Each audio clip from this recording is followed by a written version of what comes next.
served there, spent a lot of time there in the 2000s. Like, why are you so proud of that? Like, in my head, I'm like, oh, it's not normal to be proud of, like, serving in one of the worst invasions of a Middle Eastern country, like, for no reason. Like, maybe I'm just too critical, but, like, why are people so proud of serving in the U.S. military? Generally, there are two kinds of people who join the U.S. military. One are the patriotism, serving our country, they hate us for our freedom kind of folks. The second group are usually people who are impoverished, who see joining the military as one of, if not the only way to get themselves out of poverty, to get an education, and move up in the world. And as much as I absolutely despise the American military complex, and more broadly the Western imperial military complex, I will give some level of grace to the folks who are trying to get out of poverty, and this is all that they know that is available to them. Fine, setting those folks aside from this conversation and focusing on the patriotism, they hate us for our freedoms people. It is so wildly offensive how folks come up to Muslims, Arabs, Middle Easterners, this sister that I'm stitching, she's Pakistani,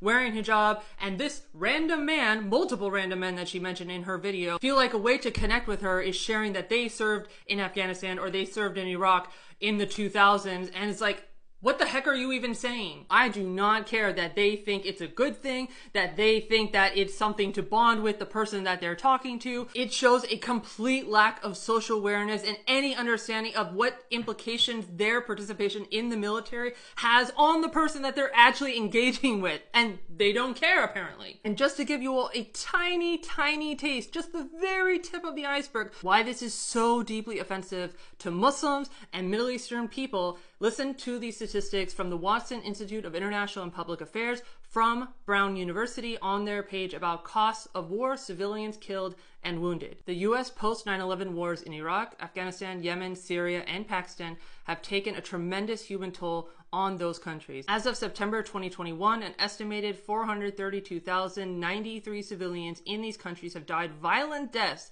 as a result of the wars.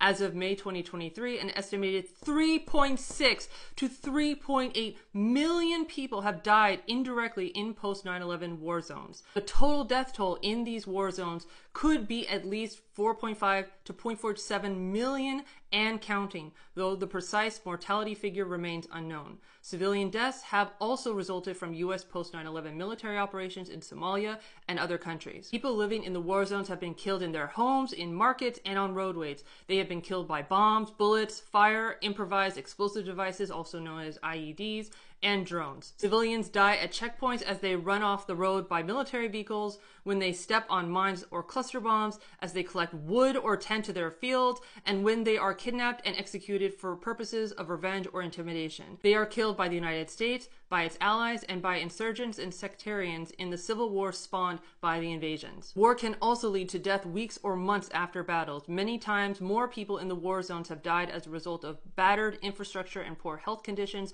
arising from the wars than directly from its violence. For example, war refugees often lose access to a stable food supply or to their jobs, resulting in increased malnutrition and vulnerability to disease. And I want to emphasize again, this is just the tip of the iceberg. This doesn't even touch on the implications of how Muslims and Middle Easterners and people perceived to be Middle Eastern or Muslim who have gone through decades of discrimination and harassment and attacks and people dying because they live in the United States or other Western countries who have perpetuated these crimes against humanity. So don't come at Middle Eastern folks or Muslims in general saying that, oh, you're taking it way too seriously and they're just trying to be nice and make conversation. You have no idea how deeply offensive, harmful, and disgusting it is to have someone's participation in the Western military complex shoved in our face when we are just going about our lives day to day, and we have to put a smile on our face and be like, oh, that's interesting. Oh, that's nice.